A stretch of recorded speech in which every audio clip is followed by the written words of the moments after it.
Sim. Boa tarde. Eu sou Gabriela Della Rosa, eu sou bióloga e ecóloga e estou fazendo atualmente meu doutorado aqui na Holanda. E nessa sessão a gente vai ter uma roda de conversa que ela pretende estimular os debates sobre disparidade de gênero na academia, suas causas e consequências, e discutir como iniciativas coletivas são importantes para falar, né, sobre essa questão de uma maneira mais ampla. Então, nessa sessão, a gente conta com a presença de 4 mulheres incríveis, e eu vou apresentar um pouquinho sobre elas. Contamos com a presença de Elvira Dabastiani, que ela é doutora em Ecologia e Conservação pela Universidade Federal do Paraná, e investiga quais os processos e mecanismos responsáveis pela estruturação das redes de interação e as dinâmicas ecológicas e evolutivas das interações parasita-hospedeiro. Elvira ela faz parte do projeto Mulheres na Ecologia, que objetiva aumentar a visibilidade feminina na ciência ecológica, potencializando o papel e a pesquisa da mulher na ecologia. Ela é também quem vai mediar as perguntas e os comentários depois da fala de todas as mulheres. Participando também do projeto Mulheres na Ecologia, contamos com a presença de Tatiana Nepomuceno. Ela é mestranda em Ecologia pela Universidade Federal de Viçosa, com dissertação que foca na divulgação científica e relacionamento com a mídia. Tatiana também organizou eventos de popularização da ciência, como a Inova Minas PAPMG e o Pint of Science, e o Fala Ciência. E a nossa última convidada, mais ou menos importante, a Luísa Gelli Viegas. Ela é pesquisadora de pós-doutorado na Universidade Federal de Alagoas, com foco na avaliação do impacto antrópico na biodiversidade e nos vieses implícitos e explícitos dentro da academia, considerando gênero, raça, etnia, classe, sexualidade, pessoas com deficiência e as intersecções. Luísa integra a Rede Cunhaxé de Mulheres na Ciência, que é um coletivo que objetiva debater a disparidade de gênero e buscar soluções para a baixa representatividade das mulheres na ciência. Gente, desculpa, esqueci de falar da Fernanda, né? Mas, enfim, a Fernanda, ela é professora na Universidade Federal do Rio Grande do Sul, na área da Biologia Molecular e Bioquímica, e ela é fundadora do movimento Parents in Science, que tem o intuito de levantar a discussão sobre a maternidade e a paternidade dentro do universo científico brasileiro. A Fernanda também é uma das líderes do movimento Maternidade no Lattes, que é um projeto do Parent Science que ganhou força nas redes sociais e na grande mídia em 2018, gerando mudanças concretas na forma que a maternidade e a paternidade devem ser levadas em consideração na carreira científica. Lembramos que cada uma das palestrantes vai ter entre 10 a 15 minutos de fala, iniciando pela Luísa, em seguida a Fernanda, a Elvira e a Tatiana. Lembrando também que todas as pessoas podem enviar comentários pelo chat, as perguntas e os comentários da apresentação no Q&A. E lembramos que essa apresentação está sendo transmitida em sessão ao vivo pelo YouTube, e todos que não estão inscritos podem acompanhar por lá. Gostaria de agradecer muito a vocês 4 pela participação, por terem aceitado o convite, por estarem aqui com a gente. E é isso. Luísa, a palavra está com você agora. Obrigada, Gabi. Oi, gente, boa tarde. É um prazer enorme estar aqui na Rabeco falando sobre esse tema que é super importante. Eu vou compartilhar aqui minha tela com vocês. A minha fala hoje vai na linha de falar um pouquinho sobre os caminhos para uma ciência mais inclusiva e diversa. E eu vou trazer para vocês alguns trabalhos que a gente tem desenvolvido, né, e seguindo aí por essa linha de raciocínio. Então, a primeira coisa que a gente tem que entender, né, é que no sistema acadêmico atual a gente tem esse sistema de publicar ou perecer, né, uma corrida contra o tempo, onde a gente é meio que cobrado a publicar com muita frequência em periódicos de alto impacto, para que a gente consiga se manter ali nessa corrida e para que a gente consiga atingir, né, alcançar posições de destaque dentro da academia. O problema é que essa corrida ela leva ali a diversos problemas, né? Dentre eles o salami science, que é quando a gente pega uma pesquisa que deveria ser uma pesquisa robusta, completa, e a gente divide em vários artigos pequenininhos só para a gente ter número, né, de publicações. A gente tem o efeito Matilda, que é quando os homens acabam se juntando, né, em panelinhas de colaborações e as mulheres acabam sendo deixadas de lado, e muitas vezes um achado científico que foi feito por uma mulher acaba sendo repercutido como se fosse de algum homem cientista, normalmente o investigador principal, né, daquele laboratório, o orientador, né, e as mulheres vão sendo deixadas de lado aí nessa corrida. Isso tem como consequência, muitas vezes, a síndrome da impostora, né? E eu falo da impostora porque a maioria das mulheres acabam sentindo isso em algum momento das suas carreiras, ou se não, ao longo das suas carreiras, que é quando a gente simplesmente não acredita que a gente tem potencial, ou que a gente deveria estar onde a gente está, né? Em que a gente tem potencial de alcançar novos horizontes dentro da academia. Isso impacta diretamente a nossa saúde mental, né? Então, a gente tem aí uma academia cheia de casos de depressão, ansiedade, entre muitas outras coisas, né? Então, basicamente, essa ciência acelerada, essa ciência rápida, esse sistema, né, ele leva aí a uma recompensa, né, para quem faz esse tipo de ciência rápida e acaba excluindo cientistas que não se enquadram nesse perfil. E muitas vezes, quem são esses cientistas? São as mães e cuidadoras, que a Fernanda vai falar muito melhor do que eu nesse quesito. São os grupos subrepresentados que enfrentam aí diversas barreiras ao longo da sua caminhada, né? São pessoas mais introspectivas, são pessoas que são mais tímidas, que muitas vezes não têm o perfil de ficar correndo atrás de colaboração, correndo atrás de falar com outros pesquisadores e desenvolver pesquisas em grupos grandes, né? E muitas vezes acabam sendo, entre aspas, esquecidas pelos grupos colaborativos. Então, essas pessoas que não se enquadram nesse padrãozinho, nessa bolha produtiva, acabam sendo prejudicadas, né? E quem é que está nessa bolha? Normalmente, quem está na bolha são sempre as mesmas pessoas, que são aqueles homens brancos, cisgêneros, héteros, que estão ali, né, ao longo de gerações e gerações, né, se mantendo em posições de destaque, em posição de poder. E aí a gente fala um pouco sobre essa ignorância seletiva, né? Será mesmo que ninguém nota isso, que esses grupos não notam que tem alguma coisa errada, que está faltando diversidade, que está faltando outras pessoas diferentes, né, do que aquele grupinho fechado no seu ambiente de trabalho? Por que a gente repudia tanto ideologias como o criacionismo na ciência, mas ainda aceita o racismo, a misoginia, a LGBTQIA+fobia? Como é que a gente ainda aceita esse tipo de situação, né? E isso se dá através do que a gente chama de ignorância seletiva ou ignorância inocente, que é quando a gente ignora uma situação porque, basicamente, ela não nos atinge, ou melhor, ela nos favorece, né?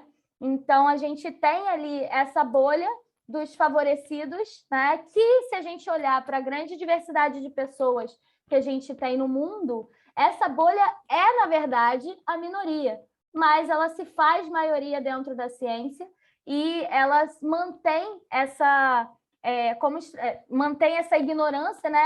Nunca reparei que era assim, nunca percebi que eu só tinha colaboradores homens, nunca nem parei para pensar nisso, porque isso acaba sendo uma estratégia de manutenção de privilégio, né? Porque é fácil a gente se manter no local que a gente está sem querer mudar aquilo que nos favorece, né? Então, a gente tem uma pirâmide discriminatória, né, ao longo aí da nossa caminhada enquanto cientista, que vai desde uma discriminação histórica, né, passando por esse monopólio científico que acaba levando a todo o resto, né? A gente tem uma educação científica que não é inclusiva, então, desde antes da gente entrar para a academia, desde antes da gente entrar para a graduação, as mulheres acabam sofrendo pressões que vão ali desde estereótipos de gênero, onde, na verdade, quem faz ciência, quem são os inteligentes, quem são as pessoas que gostam de matemática, física, química, são os meninos, enquanto as meninas, na verdade, gostam, né, de brincar de boneca, ou então gostam de profissões que têm mais a ver com o cuidado, porque é assim que a gente é ensinado desde criança, né, que a mulher tem que ser, tem que cuidar, tem que estar ali sempre no suporte para que o homem consiga fazer o que ele quiser. Então, a gente tem isso desde a infância. A gente tem um ambiente acadêmico hostil, né, com assédio, com essa falta de diversidade. A gente tem falta de suporte financeiro e institucional. A gente tem, a partir daí, né, o que a gente chama de vazamento de duto, porque dentre tantas pressões, dentre tantas opressões, muitas vezes a gente acaba perdendo mulheres e grupos subrepresentados ao longo da trajetória acadêmica, perdendo porque essas pessoas acabam desistindo ou acabam sendo forçadas a desistir das suas carreiras e dos seus sonhos por conta de toda essa estrutura. E aí, consequentemente, a gente tem uma dificuldade na progressão da carreira, porque é muito difícil a gente atingir esses locais de destaque quando todo o sistema faz com que a gente saia atrás na corrida, né? E naquela corrida que eu falei antes, onde a gente precisa publicar, a gente precisa, né, produzir, porque o sistema acadêmico atual é assim, e a gente acaba saindo atrás nessa corrida e, consequentemente, quando a gente vai olhar para as pós-graduações, para os institutos de pesquisa, a gente vê muito mais homens em posições de destaque do que mulheres, né? E aí isso vale também para outros grupos subrepresentados, né?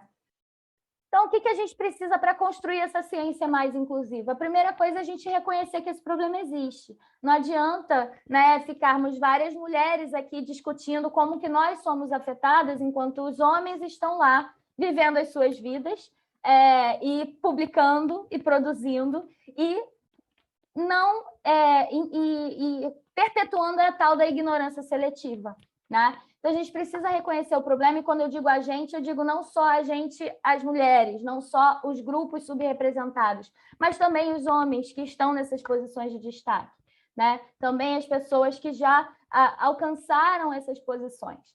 A partir do momento que a gente reconhece, a gente começa a falar sobre isso, a gente está fazendo isso aqui hoje, né? A gente está falando sobre essa situação, a gente está expondo esse problema, né? E aí, a partir daí, a gente consegue ver que tem outras pessoas que também estão fazendo isso, que também fazem ciência, né? Mulheres se inspirando em outras mulheres, pessoas negras, pessoas transgêneras, pessoas indígenas, que se reconhecem dentro da academia a partir da inspiração. Então, a gente começa a buscar essas inspirações. Quem são as mulheres indígenas que estão na academia? Quem são as mulheres transgêneras que estão na academia? Quem são as mulheres com deficiência que estão na academia?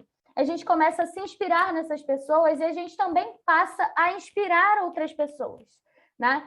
E esse processo de se inspirar e inspirar outras pessoas move, né? Faz com que esse movimento ocorra e que a gente consiga ver cada vez mais mulheres, cada vez mais pessoas dos grupos subrepresentados entrando e permanecendo na ciência, né? E aí a gente começa a pensar, a discutir e a agir, né, em busca de uma ciência mais inclusiva, né? Então, a gente tem vários passos, né, daquela pirâmide discriminatória, existem várias formas da gente combater essas discriminações.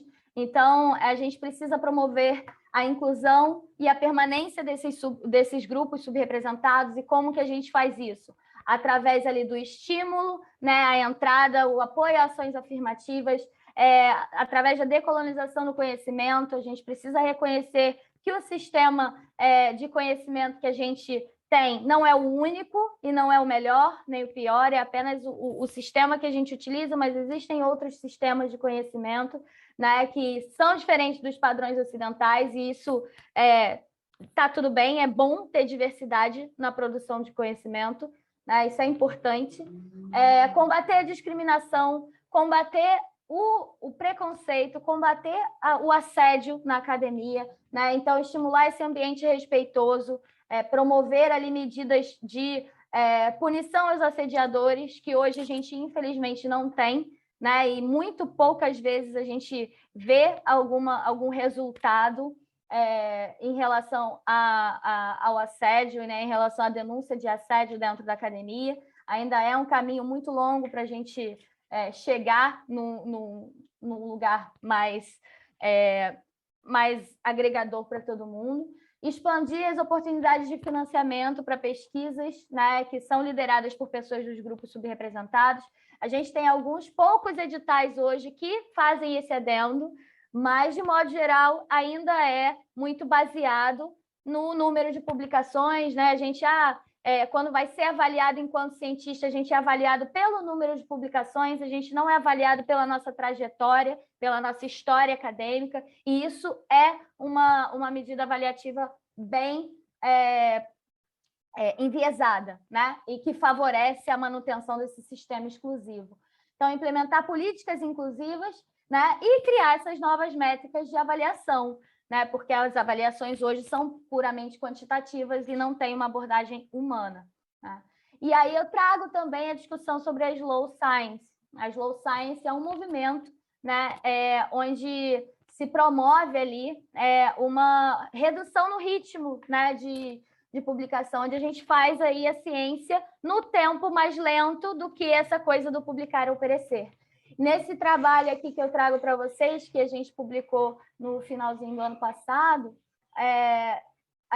pela Rede Cunha Axé, eu e Luciana Leite, né, a gente publicou esse trabalho falando justamente que, na verdade, na nossa concepção, o ideal é que a gente tivesse realmente uma métrica avaliativa que não fosse puramente quantitativa, porque existem ritmos diferentes de trabalho, existem formas diferentes de se fazer ciência, existem pesquisas que demandam mais ou menos tempo para serem concluídas, e isso não deveria ser um impeditivo, né, para o cientista seguir na sua carreira. Então, para além de promover uma ciência mais rápida ou mais lenta, a gente propõe nesse trabalho que seja promovida uma ciência mais inclusiva, onde os diferentes ritmos e as diferentes formas de se fazer ciência sejam respeitadas. É um pouco utópico a gente pensar nisso no momento que a gente vive hoje, mas eu creio, né, pelo menos, que o movimento está aí. A gente está discutindo cada vez mais esses assuntos,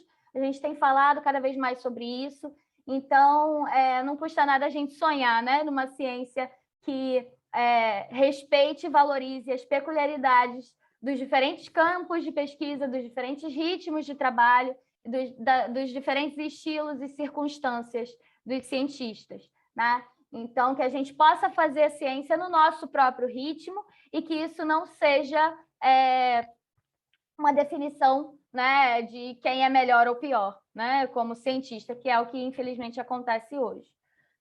Então, um exercício para vocês que estão assistindo, pensem aí se vocês têm uma referência feminina na ciência, quantas colaborações vocês têm com mulheres, principalmente os homens, façam essa reflexão, quantas colaborações vocês têm, quantas coautoras mulheres vocês têm nas suas últimas publicações, quantas mulheres estão ou estiveram nas suas bancas de acompanhamento, seja do TCC, mestrado, doutorado, seja no concurso que você prestou, se você já é professor.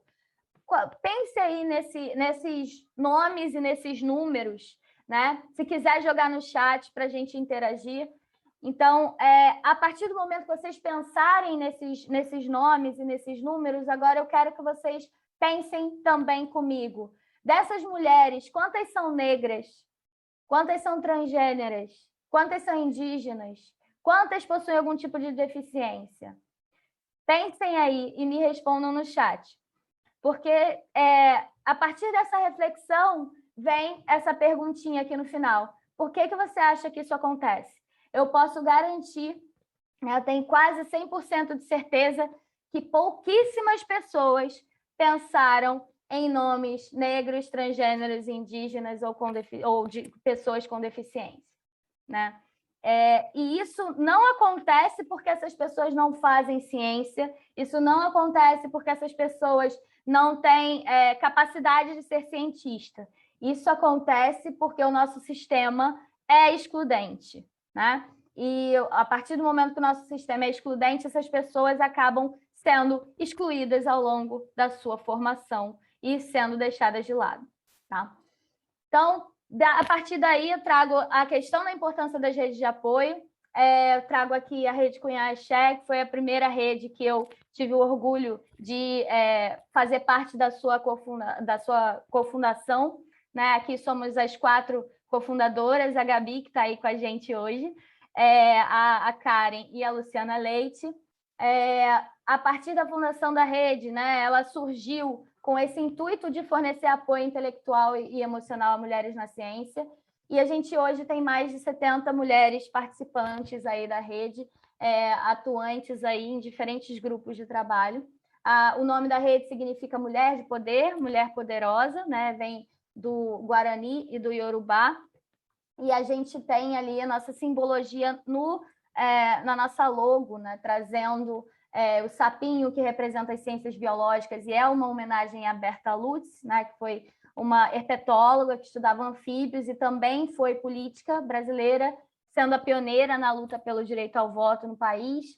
A gente traz o rádio, né, o elemento químico rádio, homenageando a Marie Curie, representando as ciências exatas, os ramos representando as ciências da natureza, a ave representando o lúdico, né, o canto, as artes e as ciências humanas, e a nossa mulher, né, que é o nosso símbolo central, que é uma mulher negra com traços indígenas, que representa e homenageia as mulheres historicamente silenciadas na nossa sociedade.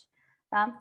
A nossa missão é popularização e democratização da ciência, defender a ciência pública gratuita e de qualidade, promover o acesso e a permanência da universidade para todas as pessoas, defender uma ciência inclusiva, promover um ambiente acadêmico saudável e promover a equidade de gênero, raça e de LGBTQIA+, na ciência.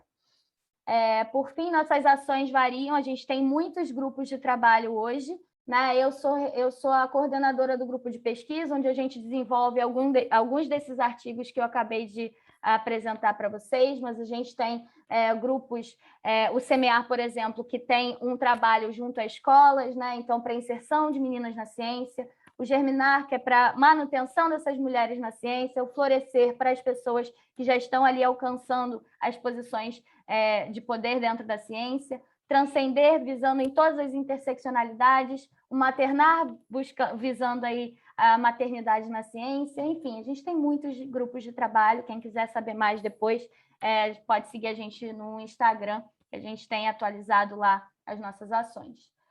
Então, para fechar minha fala, né, eu quero que vocês pensem aí na possibilidade de buscar uma rede de apoio para chamar de sua, é muito importante, faz toda a diferença na nossa vida, vocês vão ver aí ao longo da nossa mesa hoje. Você não precisa ser mulher para dar suporte às mulheres, então você, homem que está assistindo essa palestra, essa fala, pense nisso, né? Busque e promova ativamente essa diversidade no seu campo de trabalho, no seu ambiente de trabalho, no seu campo de pesquisa, né?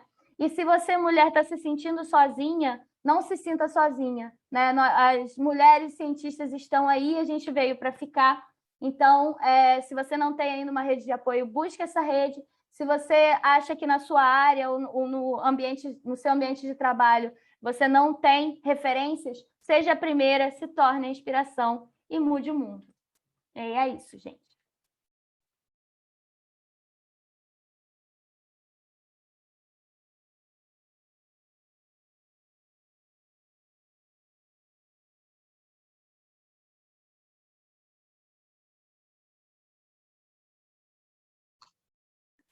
Oi, agora a gente vai ficar com a fala da Fernanda. Então, Fernanda, seja bem-vinda. Obrigada, Gabriela. Obrigada pelo convite, é um prazer estar aqui com vocês. Então, a Gabriela já me apresentou, né? Eu sou docente aqui da URGS e eu sou coordenadora do Parenting Science, e é sobre o movimento que eu vou conversar um pouquinho com vocês, né? Contar a nossa história e o que a gente tem feito nessa questão da participação da mulher na ciência. Eu vou tentar dividir minha tela aqui com vocês. Meu computador acabou de desligar, eu tive que ligar de volta, então vamos ver se funciona.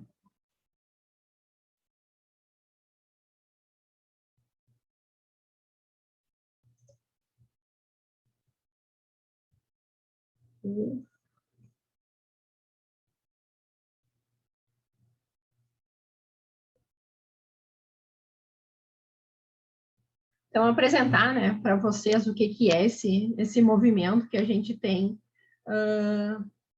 trabalhado nos últimos anos e o que isso tem a ver com a questão das mulheres na ciência. Então, Parenting Science é um movimento que surgiu em 2016. Inicialmente, nós éramos um grupo pequeno de cientistas, né, surgiu com a nossa discussão, né, de quanto era difícil conciliar maternidade com esse sistema que a Luísa apresentou para vocês, onde a ciência é feita de uma maneira muito rápida, onde se cobra publicação numa taxa elevada, onde a gente tem uma cultura de produtivismo muito grande. E isso, obviamente, com a chegada dos filhos na nossa vida, não é mais uma realidade. Tá? A gente não trabalha mais 60 horas por semana, e, na verdade, eu gostaria que a gente nunca trabalhasse. Tá? Essa é uma outra discussão que a gente precisa ter dentro da academia.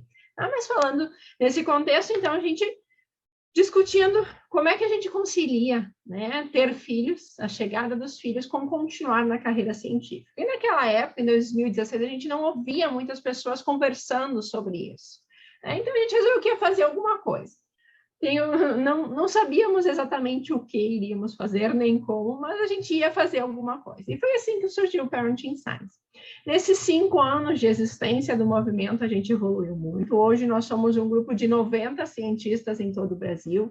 A gente está organizado em núcleos, onde a gente tem um núcleo central, que coordena o movimento, as ações, que é composto por mim e mais 17 outros cientistas de diferentes regiões do Brasil, de diferentes universidades.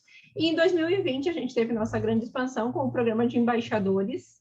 Então, a gente tem hoje, além do núcleo central, os 5 núcleos regionais, que são constituídos por 72 embaixadores e embaixadoras, que representam 53 instituições de ensino e pesquisa de todo o Brasil. Isso foi extremamente importante para a gente, porque, inicialmente, o Parent tratava bastante da nossa realidade, né?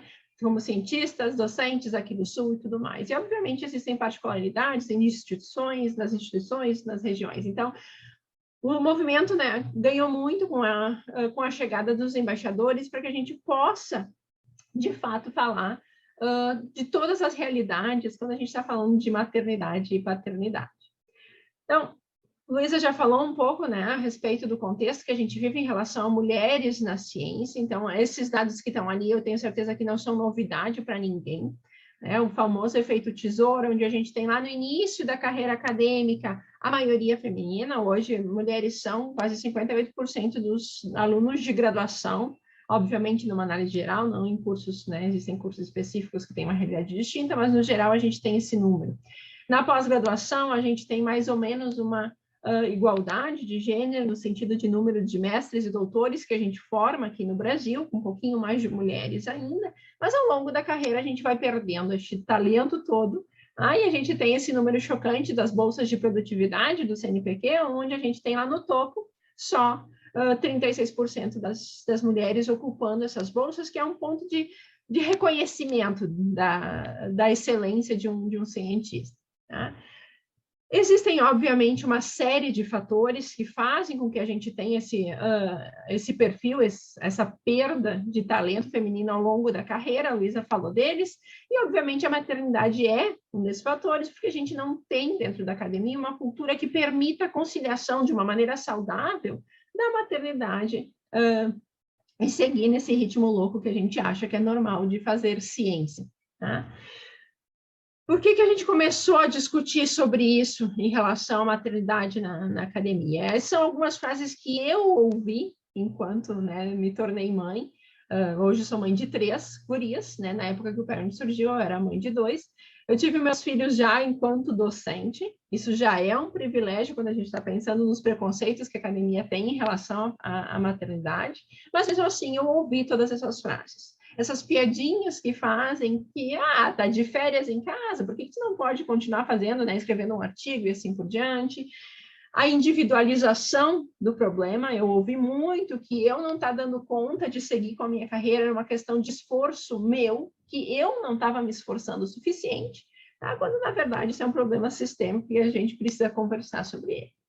Infelizmente, não fui só eu que ouvi coisas desse tipo. Tá? Então, ao longo desses anos de vida do Parenting Science, a gente recebe diariamente depoimentos que são tão ou piores daquilo que eu ouvi enquanto uma mãe dentro da academia.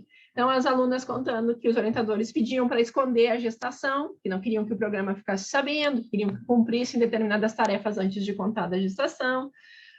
Docentes que são sempre vistas como gerando mais trabalho para os colegas, porque a gente vai sair de licença, então encargos didáticos precisam ser redistribuídos e assim por diante. Então, é sempre visto como um inconveniente, tá? E um problema muito sério que a gente tem é não ter o direito da licença maternidade. Enquanto docente, a gente tem isso garantido por lei, mas enquanto discente, não existe nada que garanta a licença maternidade para as nossas alunas, e a situação como essa, que está relatada ali no último texto, que a aluna, com poucos dias depois de ter um filho, teve que retornar às atividades, porque os professores não entenderam que era justo ela estar afastada em decorrência da maternidade. Então, a gente precisa muito falar sobre parentalidade na academia. O movimento se chamou Parenting Science, porque de maneira nenhuma a gente vê que criar os filhos é uma tarefa da mulher. Pelo menos não gostaríamos que fosse. No entanto, nossas políticas de apoio, que eu vou falar rapidinho para vocês depois, elas estão focadas nas mães. Ah, e por quê? Porque a gente vive numa sociedade onde quem cuida dos filhos são as mulheres. Isso já está mostrado em dados da população como um todo, né? Então, os dados do IBGE mostram que as mulheres gastam muito mais horas cuidando de casa, de filhos, ou cuidando do que for, do que homens. Isso se reflete na academia também, não somos um meio que foge desse comportamento.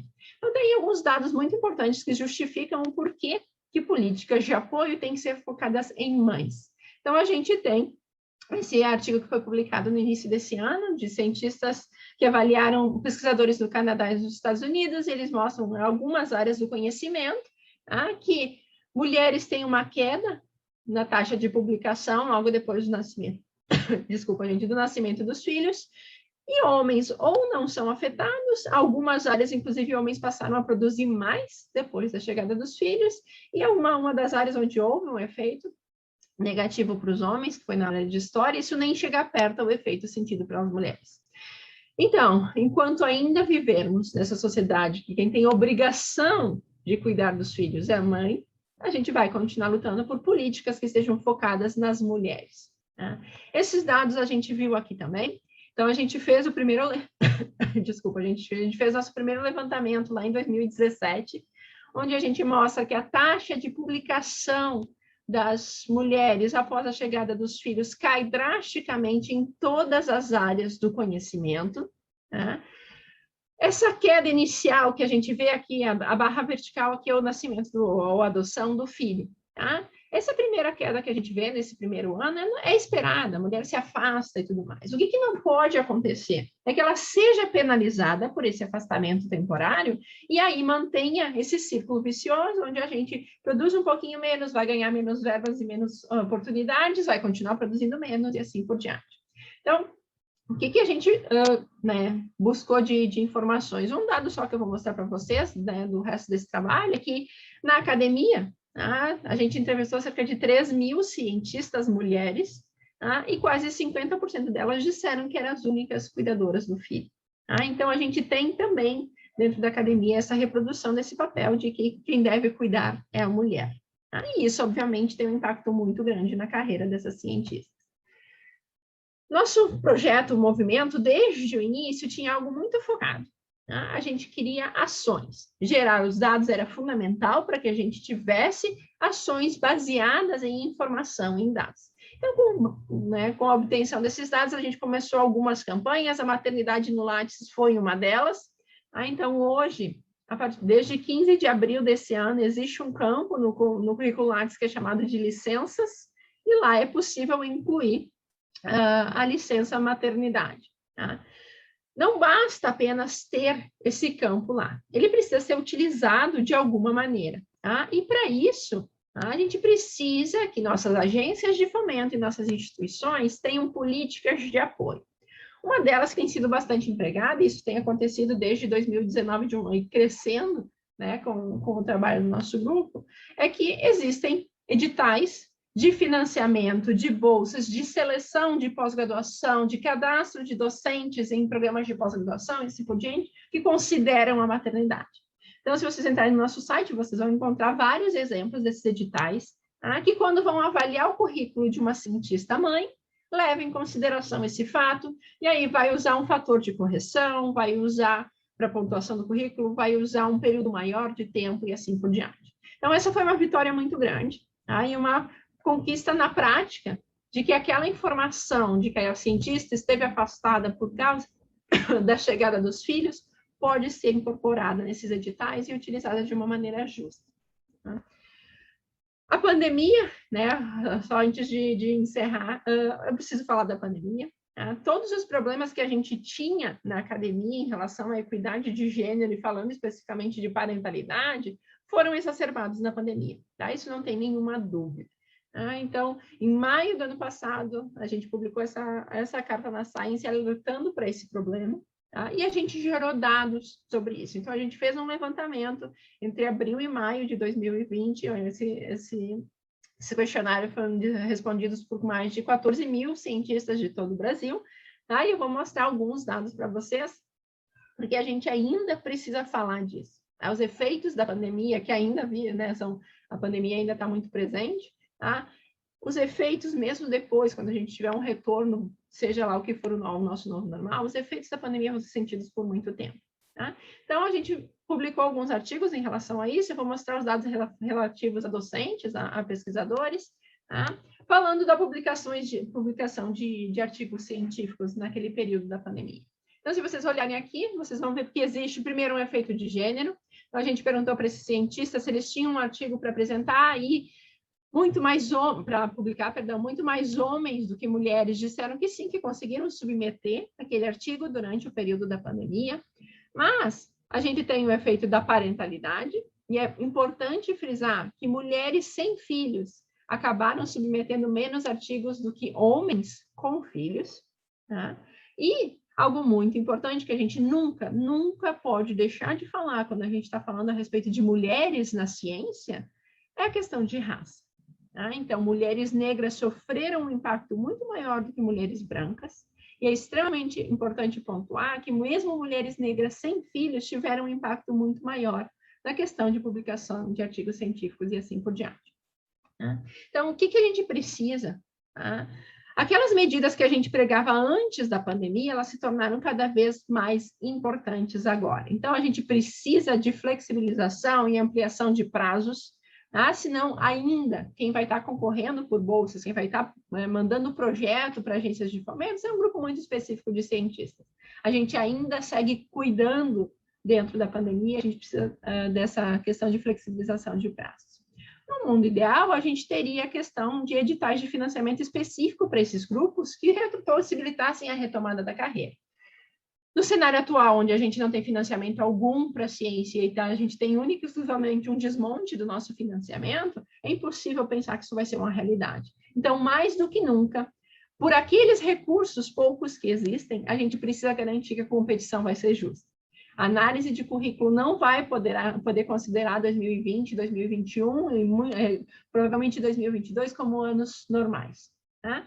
A gente precisa ainda pensar em questão de horários de atividades, que tem gente que ainda está em casa com os filhos e cuidando de quem precisa ser cuidado, a questão de carga horária e tudo mais. Mas tudo isso, né, se resume a algo que a gente precisa urgentemente na academia, que é empatia. As realidades são as mais diversas possíveis, e eu preciso entender isso para não selecionar única e exclusivamente aquela pessoa que tem um perfil de cientista muito específico. Tá? Só quero falar de uma última coisa, né? Com esses dados da pandemia, a gente ficou extremamente incomodada com a questão das alunas de pós-graduação, e menos de 10% das alunas, foram quase 10 mil alunos de pós-graduação que responderam ao nosso questionário, menos de 10% disseram que conseguiam seguir com as suas teses e dissertações nesse período da pandemia. E a gente, obviamente, sabe que a questão financeira é crucial, ainda mais quando a gente está falando de mães. O Parenting Science não tem dinheiro algum, tá? Mas a gente tem uma rede maravilhosa. Então, a gente, com o apoio, né, das pessoas que nos seguem e tudo mais, a gente arrecadou R$120 mil, e com isso a gente implementou um programa que a gente chamou de Amanhã, onde a gente está ajudando 28 alunas de pós-graduação que são mães. A grande maioria delas são negras ou indígenas, tá? E mães solo, a conseguir continuarem nos seus programas de pós-graduação em função, né, durante esse período da pandemia. Então, a gente faz esse pagamento mensal para essas alunas até o final do ano, até elas conseguirem defender a sua dissertação ou tese. E a gente está crescendo, né? Hoje existe o Parenting Science Colômbia oficialmente, a gente já está em processo de expansão para outros países da América Latina, tá? Então, é algo que tem ganhado muito força. A situação do Brasil é extremamente difícil em relação a gênero, mas a gente tem muitos países da América Latina onde a situação é pior ainda. Então, é super importante essa expansão para gerar números e pensar em políticas, né, em diferentes países. Não vou entrar nesse detalhe, a gente tem uma série de outras ações que a gente tem desenvolvido no Parenting Science, mas eu acho que eu já deve ter passado do meu tempo, então vou pular isso, mas só quero fazer um comentário, tá? Não podemos mais, enquanto sociedade, aceitar que a gente tenha essa diferença de licença maternidade e paternidade, tá? Então, a gente tem os 4 ou 6 meses para mulheres e 5 dias para homens, tá? Chegando a no máximo 20. Não são nem 5 dias úteis para a gente. Então, se a gente quer discutir impacto da maternidade na carreira e tudo mais, e quer uma mudança efetiva, a gente primeiro tem que mudar a nossa sociedade, tá? Não é fácil, óbvio que não, mas a gente não pode não discutir mais isso. Tá? É um assunto que foge um pouquinho, né, da academia especificamente, mas é algo que tem um impacto muito grande na carreira das mulheres em qualquer setor. Deixa os contatos do Parent, a gente está em todas as redes sociais, é só nos procurar, e no nosso site também tem um monte de informação. E é isso, gente. Obrigada.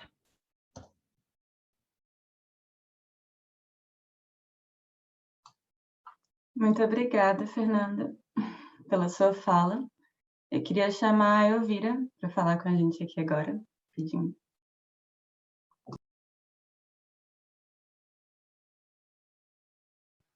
Estão me escutando? Tá bem baixinho. Acho que seu microfone está para cima. Verdade. É que eu tô com outro aqui. Deixa eu só compartilhar minha tela. Ela já está aparecendo. Já está aparecendo? Ah, Já. ótimo. Deixa eu ver. Então, gente, para começar, eu gostaria de agradecer à equipe organizadora da Rabeco pelo espaço e pela oportunidade de a gente tratar sobre esse tema que eu considero muito importante, que é a presença feminina na ciência, na ecologia, e também discutir questões de equidade de gênero, e também falar sobre a questão de maternidade e paternidade dentro do universo da ciência. Então, eu queria começar essa fala falando que eu me sinto muito privilegiada por ter feito uma graduação e um mestrado, e por atualmente estar fazendo um doutorado em uma instituição pública, gratuita e de qualidade. E eu falo isso principalmente pensando que eu faço parte de um grupo minoritário da nossa sociedade. E por que eu falo isso? Eu falo isso porque eu sou filha do seu Alvir e da dona Marta. Meus pais, eles são pequenos agricultores, eles são integrantes do movimento dos trabalhadores rurais sem terra, que é o movimento de ativismo político e social aqui no Brasil, e eu venho de uma realidade de MST que é muito diferente do que a mídia mostra nos noticiários. E desde muito pequeno tenho contato, então, com esses grupos minoritários, e eu sempre admirei a luta de ativismo político e social dos meus pais em prol de ajudar as pessoas e tentar diminuir as desigualdades da nossa sociedade. Então, agora, eu vou falar um pouquinho do projeto que tem como título Visibilidade Feminina no Universo da Ciência, o projeto Mulheres na Ecologia, potencializando o papel e a pesquisa da mulher ecóloga. Então, como as meninas já comentaram, e como a gente está cansado de ver, nós sabemos que existe uma desigualdade de gênero na nossa sociedade, e isso é bem evidente, principalmente quando a gente olha para a carreira profissional. Então, quando a gente olha para a caminhada profissional, para homens e mulheres, ela é diferente. Então, enquanto as mulheres estão, por exemplo, subindo degrau por degrau profissionalmente, os homens chegam ao topo da carreira profissional de escada rolante. Mas só que aqui eu queria chamar a atenção para a área da ecologia. Será que existe uma discrepância de gênero nos cursos de pós-graduação em ecologia aqui no Brasil? Então, com isso, a gente fez um levantamento, junto com a Juliana Siqueto, a Larissa, a Ana, para tentar entender qual que é o panorama atual aqui no Brasil. Então, basicamente, eu vou dar alguns spoilers aqui, mas eu convido vocês para visitarem o resumo da Juliana Siqueto, na seção de vídeo pôster, que tem como tema o trabalho dela, panorama atual e desafios para superar a desigualdade de gênero em cursos de pós-graduação em ecologia e conservação aqui no Brasil.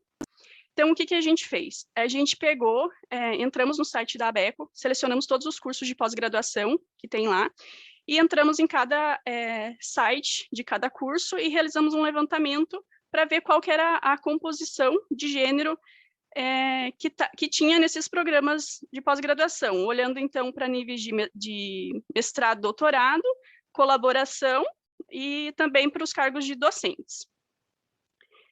Basicamente, o que a gente encontrou? Qual que é o tamanho dessa discrepância na área da ecologia? Então, aqui, eu só gostaria de lembrar que a gente focou só para a questão de gênero homem e mulher, mas existem outras diversidades que também precisam ser investigadas. Então, aqui, basicamente, no eixo Y, a gente tem a porcentagem, e no eixo X, a gente tem as categorias que foram levantadas nesse trabalho. Lembrando que não são todos os programas de pós-graduação que trazem de forma clara qual que é o número de discentes e de docentes que compõem o seu programa, mas a gente observou que existe uma grande discrepância na composição, então, de gênero, de homem e mulher, para esses programas que a gente analisou.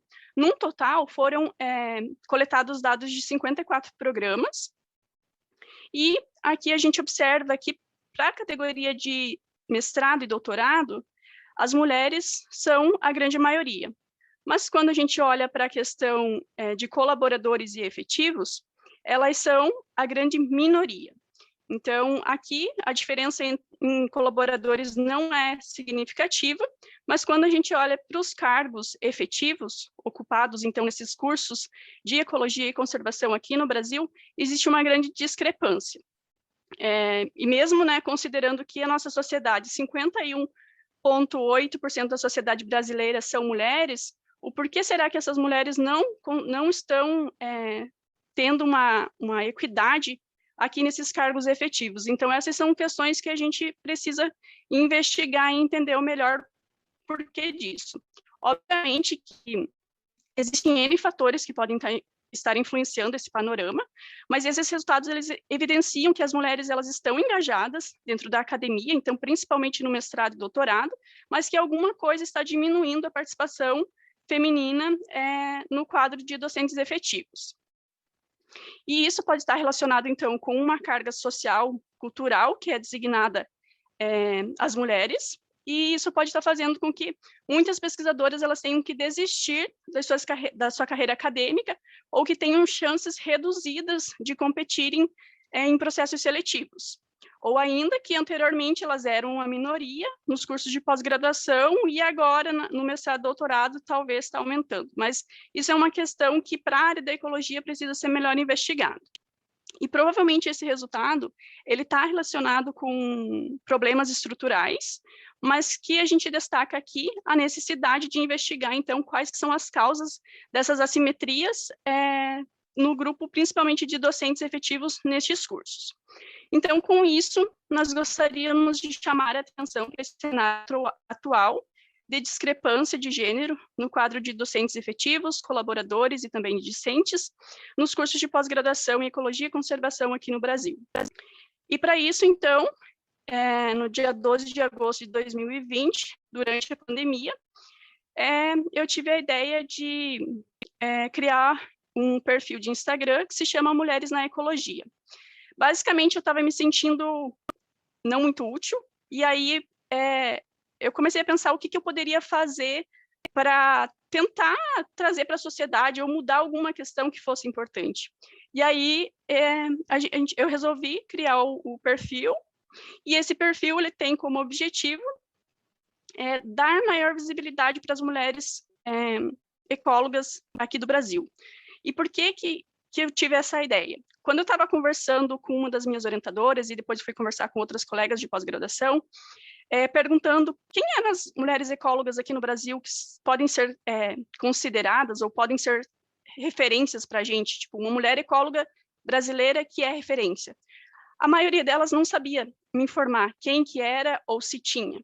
Então, isso foi uma das coisas que me incentivou a criar esse perfil e buscar divulgar, então, quem são essas mulheres e quais são as atividades desenvolvidas por elas. Mas isso eu não faço, obviamente, no começo eu iniciei sozinha, aí contei bastante com o apoio da minha irmã, mas ao longo desse 1 ano, outras meninas acabaram se engajando e estão me ajudando, fazem parte, né, da equipe do Projeto Mulheres na Ecologia atualmente.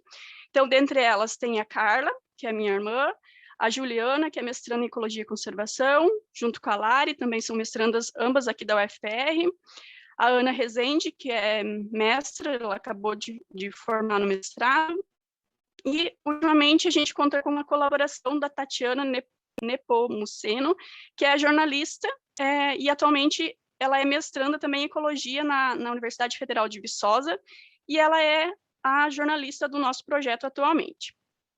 Então, agora eu gostaria de apresentar os quadros que a gente tem no nosso perfil.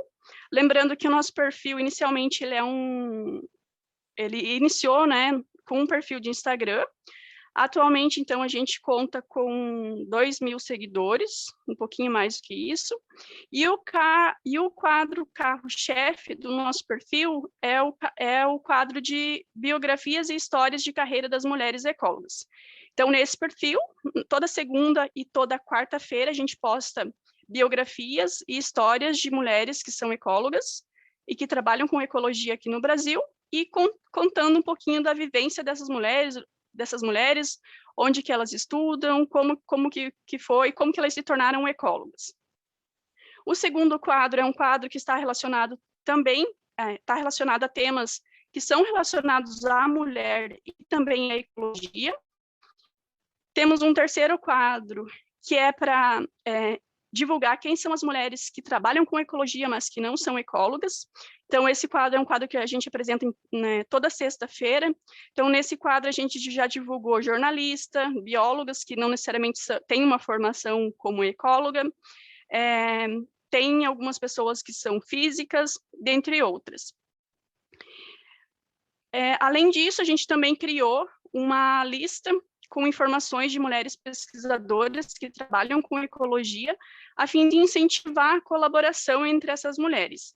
Então, basicamente, você precisa acessar o Instagram, ir no nosso link da nossa bio, inserir as suas informações, tem um tópico que é ajuda, ou que você pode ajudar, e aí entrar em contato com alguma mulher que você queira ajudar, ou que você queira ajudar, né? Mas, enfim, é uma lista para incentivar a colaboração entre essas mulheres na ecologia. E, por último... desculpa. E, por último, a gente tem, então, para comemorar 1 ano do projeto Mulheres na Ecologia, a gente iniciou uma colaboração com a Tatiana, como eu já falei, ela é jornalista, agora ela está afastada, se eu não me engano, mas ela era servidora pública do Estado de Minas Gerais e trabalhava na FAPEMIG, e atualmente ela é mestranda em Ecologia na Universidade Federal de Viçosa, como eu já falei. Então, basicamente, esse quadro, ele tem como nome do quadro, Sou Ecóloga e essa é a minha pesquisa. Então, com esse quadro, a gente quer transformar as teses e dissertações em notícias, e a gente vai divulgar tanto no nosso perfil de Instagram, quanto nas nossas redes sociais, e também no blog que a gente está criando do projeto Mulheres na Ecologia. Além disso, bom, eu vou deixar isso daqui para a Tatiana dar mais detalhes, que ela vai falar em breve, mas além disso também orientar as meninas, as ecólogas, pesquisadoras, como divulgar e como entrar em contato com as assessorias para divulgar as suas pesquisas. Então, basicamente, esse daqui é o último quadro, que é o quadro mais recente que a gente criou para comemorar 1 ano do projeto e incentivar a parte de divulgação científica dos trabalhos realizados por essas mulheres ecólogas aqui do Brasil.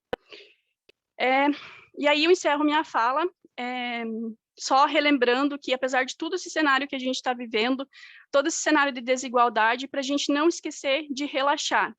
Então, parem, descansem, aproveitem um pouquinho o dia a dia de vocês, porque, apesar de tudo que está acontecendo, a gente precisa descansar.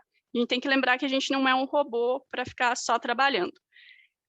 E, por fim, eu gostaria, então, de agradecer a Rabeco pela organização do evento, e gostaria de convidar todos vocês para dar uma conferida no nosso projeto, lá no Instagram, seguir a gente, e qualquer dúvida é só entrar em contato. Convido todas vocês para participarem dos quadros.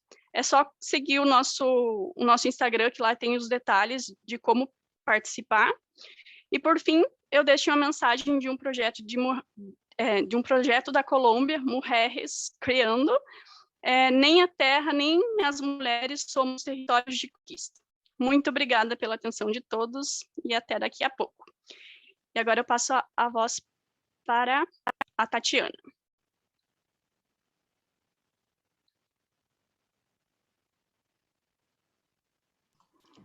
Muito obrigada, Elvira, pela sua fala, foi ótimo. E como ela já falou, eu queria chamar a Tati para conversar com a gente. Tô chegando. Vamos ver se eu domino esse negócio de compartilhar esse quadrinho. Foi, galera? Foi, tá aparecendo, mas Maravilha. se puder colocar em modo... Não sei se PowerPoint tem modo de apresentação, mas se botar a barrinha para o lado ali, do lado direito, só para não ficar aparecendo. Deixa assim, porque se eu mexer demais, vai que o negócio atrapalha. Gente, boa tarde, né? Primeiro, eu queria agradecer, assim, todo mundo da organização, os palestrantes, eu estou acompanhando, são fantásticas as explanações de modo geral, mas principalmente também o pessoal que está participando, tá? Porque eu acho muito interessante essa troca, esse conhecimento todo que é gerado, essa oportunidade que a gente tem de falar. Eu sou Tatiana, eu sou servidora pública, estou afastada para fazer o mestrado aqui na UFB, na área de ecologia, e eu trabalhei sempre com divulgação científica. Então, assim, durante o meu trabalho, cada estado tem uma agência de fomento. Em Minas chama FAPEMIG, em São Paulo é FAPESP e por aí vai. Então, eu trabalhava na assessoria de comunicação de lá, fazia os eventos de divulgação científica, mas a minha função principal era de assessoria de comunicação e porta-voz da FAPEMIG perante o governo do estado para defender a ciência. Então, assim, dentro do meu trabalho, que eu vejo que era o principal, eu ficava com essa parte de divulgar as pesquisas. Então, a grande dificuldade era realmente não só mapear aquelas que teriam critérios de noticiabilidade, mas também ter um contato com os pesquisadores para fazer as entrevistas pertinentes e entender um pouquinho do projeto, por conta, basicamente, de ou currículo desatualizado, ou dados desatualizados, enfim, esse era um limitador do nosso trabalho lá. Com relação a essa dificuldade, e nem sempre isso também era trabalhado, né, dentro das assessorias, esse fluxo de informação, essa dificuldade ela fazia com que gerasse uma diminuição realmente da divulgação das pesquisas, mas também propiciou iniciativas de fomento. Em Minas, por exemplo, foi criada a Rede Mineira de Comunicação Científica, que é uma forma também de trabalhar isso, e outras iniciativas, Inova Minas, Fight of Science, que é um evento nacional, e por aí vai. Vou ser bem breve e bem direta no que eu vou trazer, inclusive eu vou pular alguns slides, porque o nosso tempo está curtinho, mas eu acho importante fazer uma distinção bem a grosso modo. Quem quiser tem o Wilson Bueno, esses autores que falam sobre essa diferença, que é a diferença entre a comunicação e a divulgação científica. A grosso modo, a comunicação científica ela seria para os pares, usando N tipos de veículos, e a divulgação seria para o público leigo. Então, dentro da divulgação científica, a gente tem as redes sociais, tem os eventos, né, e tem a imprensa. Meu objeto eu pedi o afastamento para poder estudar e estudar na UFV é justamente a questão da imprensa, que é o meu objeto de estudo da dissertação, para entender um fenômeno, um gargalo, que originou lá na época que eu trabalhava, que foi um questionamento de uma pessoa que eu tenho grande admiração, que durante uma entrevista me perguntou, Tati, a gente já está envolvendo tanto com a popularização de ciência, com eventos, está fazendo um trabalho de divulgação agora, mapeando na imprensa, o que é que precisa ser feito além disso? Onde é que está o gargalo, o gap, para a gente potencializar a divulgação dessas pesquisas? Eu falei, olha, realmente, agora eu não sei te dizer, porque isso é um assunto complexo que precisa ser estudado. Mas eu acredito que isso esteja no fluxo de processo de informação e de produção de notícia. Então, muito unida nesse pensamento, eu vim estudar justamente esse fenômeno aqui na UFV, tá? De uma forma bem geral, como que funciona o fluxo de produção de notícia? Você tem os cursos de pós-graduação, que faz a sua produção científica, e por N fatores de métricas, principalmente, que são cobradas pelas agências, eles publicam em artigos científicos em revistas especializadas. Tá? Então, você tem o curso de pós-graduação, a produção científica, a assessoria de imprensa da instituição, um documento chamado release, que é basicamente uma notícia de algum produto da empresa, que é enviada para a imprensa, e a partir disso, isso vai para a sociedade, tá? Então, o que acontece? Esse release que nós estamos fazendo é uma notícia de um determinado produto que a universidade faz, que no caso é a produção científica dela. Isso vai para a imprensa, que passa por um filtro todo e vai para a sociedade. Como que funciona esse meio entre assessoria de imprensa e sociedade?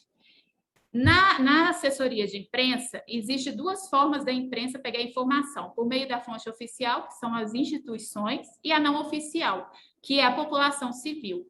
Por padrão, mesmo que você dê uma sugestão de pauta como civil para a imprensa, ela vai checar essa informação com uma fonte oficial. Então, por isso que eu vou concentrar nessa parte que está em marronzinho, que é o fluxo de informação da assessoria de imprensa para a imprensa.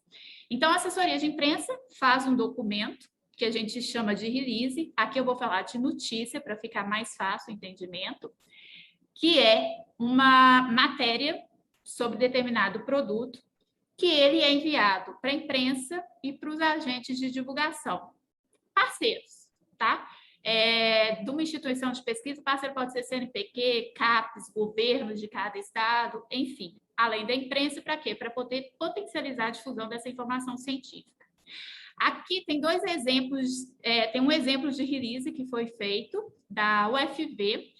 Na parte superior é um release sobre uma descoberta que foi publicado, foi feito pela assessoria de imprensa da UFV, publicado no site, seguiu esse fluxo de enviar para a imprensa, para os parceiros, provavelmente é um padrão, e isso gerou uma matéria no jornal Folha da Mata. Então, é só para ver como que, desenhando sistematicamente, como que seria esse fluxo, tá? E aqui eu vou pular, porque a gente está meio sem tempo. E eu não sei se vocês presenciaram a palestra do Lucas, mas ele deu um gancho muito legal, nessa questão de dar a mão para a mídia. Por quê? Num ambiente de tanta informação que gera desinformação, você trabalhar em rede e ter aliados para poder potencializar a difusão de determinado conteúdo informativo, isso é muito importante. Seguindo aquela sequência lógica, a gente fez esse projeto do Mulheres da Ecologia, que Sou Ecóloga e essa é a minha pesquisa. Qual que é, como a Elvira falou, né, o objetivo principal é estreitar esse distanciamento entre pesquisa e sociedade por meio da divulgação científica e do jornalismo. Então, o que a gente vai fazer? Foi feito um chamamento público para que as ecólogas que tivessem interesse em divulgar a sua pesquisa enviassem esse material. Quem tiver interesse pode dar uma olhadinha lá na nossa rede social, que tem todos os critérios direitinho. Não vou me delongar aqui, senão vai tomar tempo. Mas aí, dentro desses critérios, essa pesquisa vai para o meu e-mail, eu faço uma pré-seleção, faço a checagem e produzo o conteúdo.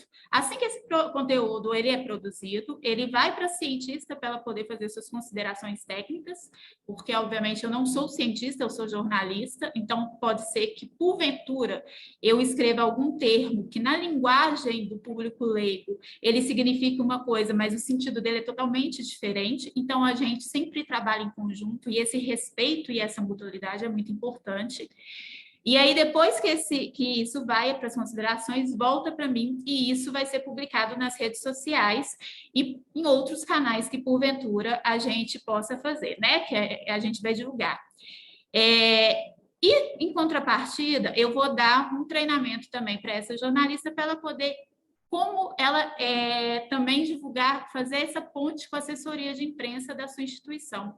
Por que é importante não só a gente, como projeto, divulgar a pesquisa dessa cientista e também fazer com que ela tenha uma interação com a sua assessoria de imprensa, porque cada assessoria de imprensa de uma região, ela tem uma mídia específica, ela tem todo um trabalho que tem que ser muito bem alinhado e aprofundado, e isso tem que ser muito bem articulado, até mesmo para depois, caso esse material seja aproveitado pela imprensa, essa facilidade de concessão de entrevista e de treinamento também. Então, a gente vai orientar a pesquisadora a não só sugerir essa notícia, né, essa matéria para a sua assessoria de imprensa, como também como que ela pode caminhar junto para poder potencializar a difusão dessa pesquisa dela. E aí, a assessoria de imprensa dentro da sua região, né? São Paulo é de um jeito, Minas Gerais é de outro, Paraná é de outro, cada uma tem sua especificidade e tem os seus profissionais gabaritados para poder trabalhar isso. Ela vai enviar para a imprensa e aí o ciclo é entrevista, apuração, fazer a matéria e publicar e divulgar para a sociedade. Esse projeto, né, inicialmente ele se iniciou na rede social, mas a gente tem como ideia expandir isso para outros meios possíveis de comunicação. E o primeiro filhotinho dele vai sair agora no último dia de setembro, se não me engano, semana que vem, tá? Então, é uma pesquisa da USP, acho que é USP. Super interessante, e vai ser o primeiro que vai sair. Eu convido todo mundo, quem tiver interesse, de conhecer e de se inscrever, mandar para a gente, que a gente vai responder com todo carinho. Pode ser que demore um pouquinho por conta de fluxo mesmo de informação, mas com certeza a gente vai responder e ter todo esse cuidado para poder fazer da melhor forma possível essa difusão das pesquisas científicas, que são fantásticas. Uma das coisas que eu ficava bastante intrigada no processo de apuração quando eu atuava na FAPEMIG é que, às vezes, uma pesquisa que era desenvolvida ali na universidade, o produtor rural que estava do lado, ele não tinha conhecimento daquela tecnologia ou daquele conhecimento, e às vezes até importava uma tecnologia que estava sendo produzida ali do lado.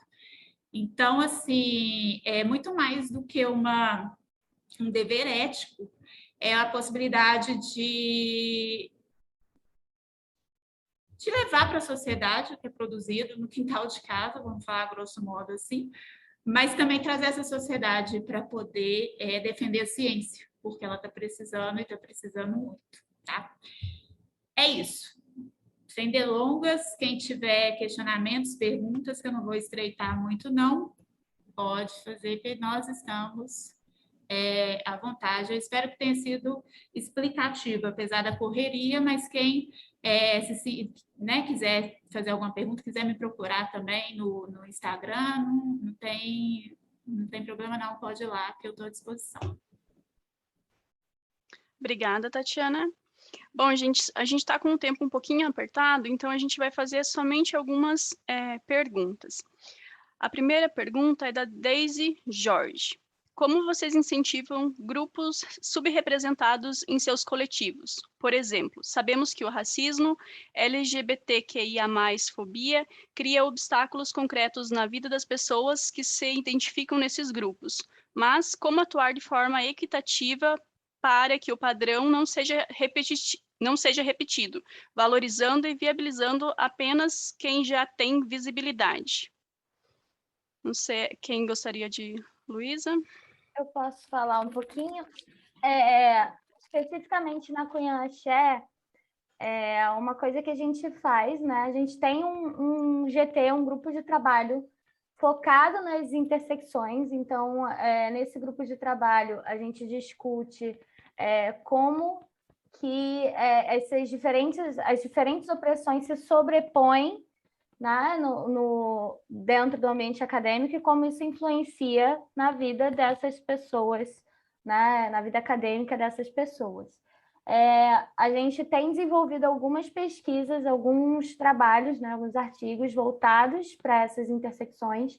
Então, ano passado, a gente publicou uma carta na Science falando sobre pessoas transgêneras na ciência. A gente tem uma carta também na Academia Brasileira de Ciências falando sobre maternidade. Temos um trabalho sendo desenvolvido agora sobre pessoas com deficiência na ciência.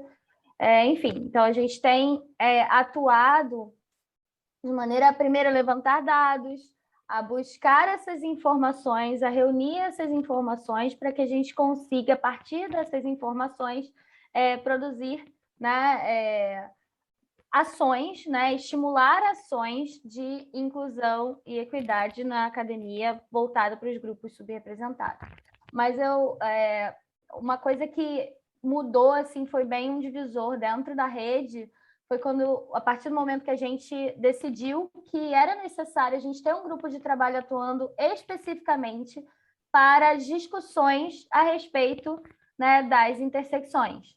Porque a partir desse momento foi que a gente começou a ligar os pontos, né? A ver, nossa, a gente está promovendo, a gente está falando sobre mulheres na ciência, mas a gente está esquecendo que pessoas com deficiência acabam sendo excluídas dentro da discussão de mulheres na ciência. Ou então, pessoas transgêneras ficam também, né, à margem das discussões. Então, a partir do momento que a gente começa a conversar sobre isso, a ativamente olhar para as interseccionalidades, né, é que a gente começa a vislumbrar possíveis caminhos, assim, que incluam esses grupos que são historicamente excluídos. Então, acho que o primeiro passo é a gente buscar ativamente, né, promover essas discussões, sair da zona de conforto, porque eu sou uma mulher cisgênera, eu sou branca, né? Eu não sou mãe. Então, para mim, é confortável falar sobre a minha perspectiva, né? De que, assim, eu sofro, sim, com assédio, eu sofro com machismo, eu sofro com diversas questões, mas eu estou dentro dos grupos, eu tenho privilégios, né? Então, é confortável para mim ficar nessa zona de conforto, ficar aqui falando, não, porque a gente tem que combater o assédio, porque eu já ouvi tal coisa, já aconteceu isso, isso, isso comigo. Sim, isso aconteceu, mas com esses outros grupos, será que não acontecem outras coisas? Como é que a gente sabe? Através da conversa, através da gente ir atrás também, buscar ter essa colaboração com essas pessoas, porque muitas vezes a gente sequer tem, eu não sei, não conheço ninguém que seja, não conheço nenhum zoólogo que seja trans. Vai atrás, eles existem, essas pessoas existem, né? Então, é importante que a gente se preocupe com isso, que a gente busque promover esse diálogo, né? E a partir daí que a gente começa, de fato, a conseguir vislumbrar, né, ações que sejam mais específicas, ações que sejam mais gerais, que englobem a todos. Né? Obrigada, Luísa. A próxima pergunta vai para a Fernanda. Foi feita pela Regiane Santos Silva. Fernanda, quais são os desafios de um projeto que entre abre aspas, se afasta da sua linha de pesquisa? E quais os desafios que o Parent tem encontrado para impulsionar mudanças concretas, como, por exemplo, a inclusão da licença maternidade no Lattes? Obrigada, Regiane. Bom, foi uma adaptação grande, tá? Porque quando eu migrei, né, resolvi fazer essa escolha de migrar de linha de pesquisa da biologia molecular, onde eu trabalhava, para a questão de gênero e para, né, trabalhar a questão da parentalidade. A primeira coisa que eu vi é que eu tinha que voltar para a ciência. Né? Então, isso já mostra um preconceito muito grande que a gente tem, né? Que o que é ciência. Né? Então, foi um desafio grande, mas com o tempo isso mudou, né? A gente começou a publicar, a ter artigos nisso. Isso também foi um pouquinho do problema que o Parent teve, né, no início, para mudanças concretas, porque as pessoas falavam, não, você está falando da tua experiência, isso não vale. Em primeiro lugar que sim, a experiência vale, né, mas enfim, a gente trouxe esses números para mostrar. Então, a gente ainda tem dificuldade de as pessoas enxergarem que isso é um problema sistêmico, né, a gente está dentro, é estrutural, não é a mãe que não se dedica o suficiente, não é uma mulher negra que não se dedica o suficiente para fazer ciência. É um problema estrutural. Então, a gente ainda tem esse, né, esse, sem dúvida, é o principal desafio que a gente tem. Porque a academia é extremamente meritocrática, né? Então, a gente tem essa discussão de que não, né, a gente já teve discussões de, por que só tem homem participando dessa mesa? Porque a gente convidou os melhores pesquisadores. É sempre essa a resposta, né? Então, a gente tem isso muito forte. Então, com a questão da maternidade, isso se exacerba, né? Porque qualquer desvio que a gente tem nessa linearidade na carreira, qualquer pausa é visto como falta de compromisso, como falta de vontade, como não está se dedicando. Então, sem dúvida, esse é o principal desafio para a gente ter mudanças concretas. A questão do Lattes não foi simples, foram 3 anos quase de discussões e pressões, e eu tenho plena consciência de que só aconteceu porque pessoas chaves abriram as portas. Se a gente continuasse só a gente dizendo que era importante, isso não teria acontecido. Então, acho que a segunda barreira que a gente tem é que quem está lá tomando as decisões, que talvez não tenha vivido o que a gente viveu, que talvez já tenha esquecido que viveu, a maternidade tem um pouco disso, né? Memória seletiva, senão ninguém nunca tinha o segundo filho. Então, a gente precisa que essas pessoas estejam abertas a entender qual é a realidade daquilo que a gente está falando. Tá? Dito isso, nosso caminho se tornou muito mais simples, né, do que eu antevia. Nunca, se vocês assistirem minhas primeiras palestras, eu sempre disse que as mudanças eram para as futuras gerações. E não, as mudanças estão acontecendo agora. Né? Então, com dados e trazendo a força que o Parent conseguiu unir, nossa rede é extremamente fantástica, a gente conseguiu essas mudanças e quebrar um pouquinho desses obstáculos. Bacana, Fernanda, obrigada.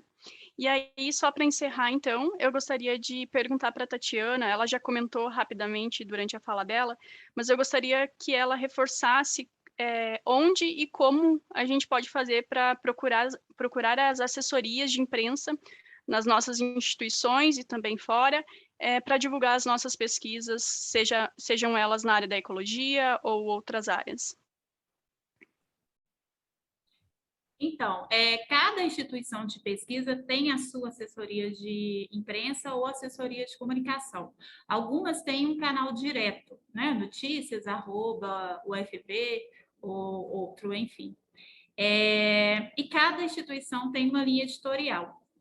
Acredito que todas elas, como linha editorial, perpassam pela pesquisa e têm interesse em divulgar as pesquisas, os artigos que são publicados, porque é um produto da instituição, né?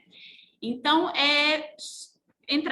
saber como que essa linha editorial, entrar em contato, se tiver um jornalista para poder facilitar esse texto, né, essa interceptação, ótimo, mas se não tiver, algumas informações básicas sobre o que é pesquisa, onde, como aconteceu, o objetivo dela principal, os principais resultados, e se de alguma forma ela tem algum impacto social, econômico, político, isso ajuda o jornalista da assessoria de imprensa ou assessoria de comunicação a vislumbrar como que pode transformar esse artigo, essa pesquisa, em algo que seja atrativo para a mídia. E aí fazer o release, fazer a divulgação e, se tudo der certo, a mídia topar, fazer as entrevistas e dar o apoio para esse cientista nesse processo de conceder entrevista, falando dos pontos mais relevantes, o que ele deveria abordar, né? Isso tudo é importante também na hora de conceder uma entrevista. Bacana, muito obrigada, Tati. Gente, o nosso tempo tá curto, tá acabando. Eu gostaria de agradecer, então, imensamente a Rabeco pela oportunidade de a gente fazer essa mesa redonda. Gostaria também de agradecer as meninas, a Luísa, a Fernanda, a Tatiana, por toda a conversa. Acredito que foi bastante construtiva. E eu gostaria, no final, rapidamente, que cada uma de vocês deixassem uma mensagem para o pessoal que está assistindo, que fosse bem rapidinho, assim, só para a gente fechar a nossa conversa. Bom, eu posso começar. Eu só queria deixar uma mensagem para as mulheres que, se der medo, vai com medo mesmo, gente, que uma hora vai.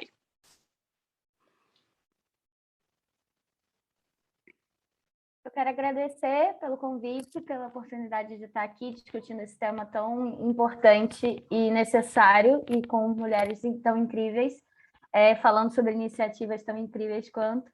E de mensagem, gente, eu concordo com a Elvira, eu acho que a gente tem muita coisa ainda para mudar, mas para a gente mudar o sistema, a gente precisa estar dentro dele. Então, sejam fortes, achem a rede de apoio para chamar de sua, e, como eu falei na minha fala, sejam a primeira, caso não tenha ninguém, e seja inspiração, e se inspirem em outras pessoas também, dos grupos a quais vocês pertencem.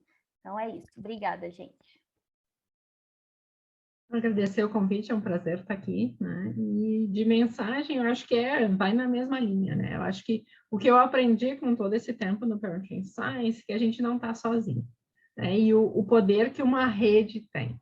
Então, dá medo de começar, a gente vai ouvir críticas, vão existir choros e dúvidas, né? Mas junto a gente consegue seguir bastante bem, né? Então, acho que é isso, ter consciência de que a gente não está sozinha, a gente não se preocupem com isso, que a gente está em grande número para seguir em frente juntas.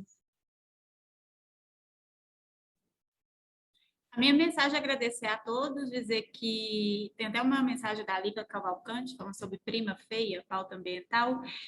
Não existe prima feia, e principalmente a pauta ambiental é maravilhosa. O que talvez exista é um desconhecimento das potencialidades que ela tem na nossa vida social, política e econômica, e cabe a nós, né, trabalhar em conjunto mesmo para que a população ela conheça da potencialidade, das belezas que principalmente a área de ecologia produz. E eu falo isso com muita propriedade porque eu sei que tem muita pesquisa fantástica que está dentro da academia e que a população, se soubesse, facilitaria a vida bastante. Então, nós jornalistas estamos aqui para isso, e nós, assessorias de imprensa e de comunicação, não vou falar por todos, vou falar por mim. Quando eu trabalhava na área, ansiava muito por esse contato com todos vocês, cientistas. Então, assim, vem para a gente, que tem muita coisa para a gente poder fazer junto. Acho que era isso, gente. Muito obrigada. Tchauzinho para todos.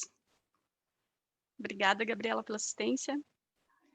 Obrigada, gente. Foi incrível contar com a apresentação de vocês.